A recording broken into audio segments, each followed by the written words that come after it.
ATM पति। ATM तो आप लोगों ने बहुत सारे देखे होंगे, पर क्या कभी कोई चलता फिरता एटीएम देखा है? अरे अरे चौंके मत।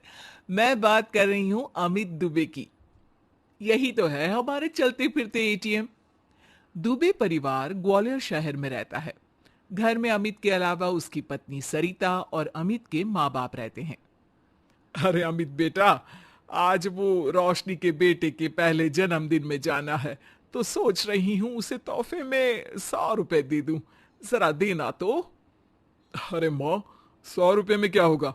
बच्चे का पहला जन्मदिन है। 501 दो, 501, या फिर 1001 ही दे दो ना आप तो।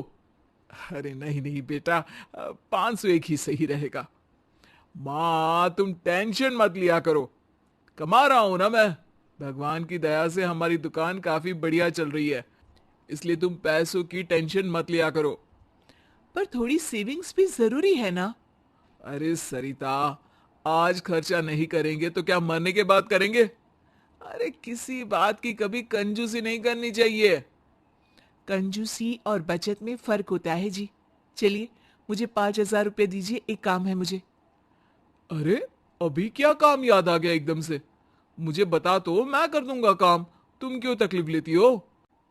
अमित घर से दुकान चला जाता है और रात को वो अपने दोस्तों के साथ पार्टी करने एक बड़े से होटल में जाता है। अरे आज तो मजा आ गया।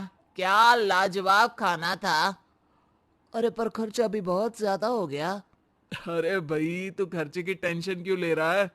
आज सारा बिल मैं दूंगा, मेरी तरफ से पार्टी। अरे अरे पर अमित।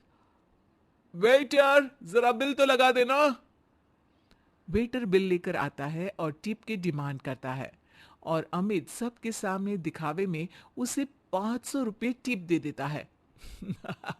ये रखो तुम्हारी टिप। और ऐसे तो क्या है, आते जाते रहते हैं यार। Enjoy life. पार्टी के बाद अमित घर आता है और सरिता उससे कहती है, आप पूरी दुनिया में पैसे बांटते फिरते हैं, लेकिन जब मैं मांगती हूं तो आप कुछ ना कुछ बहाना बना देते हैं। आखिर मेरी भी कुछ जरूरतें होती है ना। अरे सरिता, ये कैसी बात कर रही हो तुम? पत्नी हो तुम मेरी, जो मेरा है वो सब तुम्हारा ही तो है। तुम बताओ, किस चीज की कमी है हमारे घर में? और तुम कौन सा कहीं अकेली जाती हो? मैं तो हमेशा रहता हूं तुम्हारे साथ। तुम्हारा चलता फिरता एटीएम। सरिता को मन ही मन में ये बात खटकती है कि अमित उसका ख्याल अच्छे तरीके से नहीं रखता है, बस दुनिया के सामने अपनी शान दिखाता फिरता है। अगले दिन अमित के पिताजी उससे कहते हैं, अमित बेटा, वो गणपति उत्सव में चंदा देना है। 501 रुपए दे दिए हैं, चलेगा ना? अरे पिताजी, आप मेरी बदनामी करवाएंगे क्या? अरे इतने बड़े आयोजन में सिर्फ 501? क्या इज्जत रह जाएगी मेरी कॉलोनी में? लोग क्या सोच रहे होंगे? अभी जाते जाते 5,000 रुपये और दे देता हूं उन लोगों को। हाँ। अच्छा ठीक है बेटा, जैसा तुम ठीक समझो। सरिता, मैं नई कार लेने का सोच रहा हूँ। एक पार्टी का पेमेंट आया है तो उससे कार ले लेते हैं। अरे पर हमारी कार को अभी 2 साल भी नहीं हुए, और वापस नहीं। मैं इतने दिनों से स्कूटी मांग रही हूँ, वो अभी तक नहीं दिलाई, और नई कार लेनी है। अरे सरिता, स्कूटी चला के कहाँ जाओगी? इतनी धूप और धूल रहती है बाहर शहर में। सरिता अमित की बातें सुनकर फिर से नाराज हो जाती है, और ये सिलसिला कई दिनों तक यूं ही चलता रहता है। एक दिन अचानक अमित की दुकान में आग लग जाती है, और अमित टेंशन में घर आकर सबको ये बात बताता है। अरे बेटा, कैसे हुआ ये सब? कितना नुकसान हुआ बेटा? पता नहीं माँ, कैसे हुआ ये सब, लेकिन पूरी दुकान जल के राख हो गई है। पता नहीं क्या होगा अब। अरे टेंशन मत लो अमित बेटा, सब ठीक हो जाएगा। अरे टेंशन कैसे ना लूं पिताजी? दुकान में 2 लाख कैश रखा हुआ था, वो भी जल गया है। और कल वो कैश बैंक में डालना था, अब तो चेक बाउंस हो जाएगा। अरे बेटा, बैंक में कुछ पैसे बचे होंगे ना, वो काम आ जाएंगे अभी। अरे नहीं ना माँ, बैंक में मुश्किल से 10-15 हजार होंगे। सारा पैसा अभी कार की बुकिंग में दे दिया था, अब कहां से लाऊं एक दिन में 2 लाख रुपए।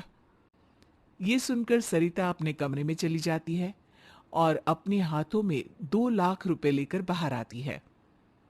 ये लीजिए, पूरे 2 लाख हैं, शायद इससे आपका काम हो जाए। पैसे देखकर सब लोग हैरान हो जाते हैं, खास तौर पर अमित। "अ, तुम्हारे पास इतने पैसे कहां से आए सरिता? आप तो चलते फिरते एटीएम हैं, जो सबको पैसा बांटते फिरते थे। लेकिन मैं इतने सालों से सेविंग्स अकाउंट बनाकर धीरे धीरे कुछ पैसे जमा करती थी। वही सारे पैसे हैं ये सब। हमेशा मैं कहती थी कि कुछ पैसे मुझे दीजिए, लेकिन आपने तो मेरी एक नहीं सुनी। वाह बहू वाह, अमित हमेशा एटीएम की तरह पैसे बहा देता था, लेकिन तुमने बैंक के लॉकर की तरह पैसे अपने पास जमा करके रखे। शाबाश बहू। सरिता की बातें सुनकर अमित को अपनी गलती का एहसास होता है। सरिता, मैं हमेशा दिखावे के चक्कर में पैसा खर्च कर देता था, लेकिन कभी तुम्हारी जरूरत पूरी नहीं की। लेकिन फिर भी तुमने अपनी समझदारी से ये पैसे जमा किए। आज ये पैसे नहीं होते तो पुलिस मुझे जेल में डाल देती। अब से मैं अपने पैसे एटीएम बन के बांटूंगा नहीं, बल्कि सरिता के सेविंग्स अकाउंट में जमा करूंगा।